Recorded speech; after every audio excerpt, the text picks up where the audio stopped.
normal kenyam kejen gwas me bana roshe bana jeling roje bana ngejen gwas me shala do sha police mishranek ko sha gada dwech cha yen en wala shang wal bang wan ka pairo ron kina daraw de jandang ro dum wan gore no jen bi jen yak nasen ko kien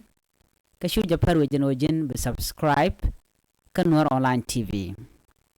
gore ba no jen bulut bi jetwan ko bilaritin content berech bekan chamala shub kaji kan waka kanetin koken alar banga jen gwas me shit ke me shiata ne shiaje lingo shala no take a police mishiran luch rewishka ka poita ton ka eastern equatoria state shala no manto rek shigadu da men gwana police chajala no ishaje dwaje wut an gwasmo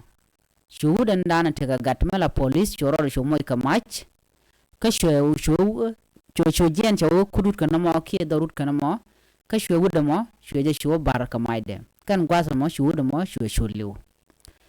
shala de no chiji daru de menana shanak shikano gwad lande police nten shigandar police shikan gor no de kana dagdu no shaga jogano shema gwa ko kan gor kan ode kan ura dana chi randien shenak de kana kap ke de kana lat kamna la lat ka karan sharoj ma chajalat an gwas mo shi police ni chikan la no sharan chaje benang kane to kaji national security service which ka kapoita lo aram dan nagran arami maladech ke arami mangai ngot shalan no shi muktab de ni police dien chikana yen ka do badanan sharan che naga jakki ga duran shalat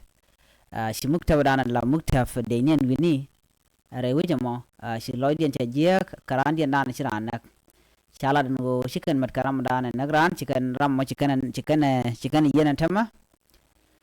karam danan na ka shalan jen ngat mitika rundi jen dang ro karodien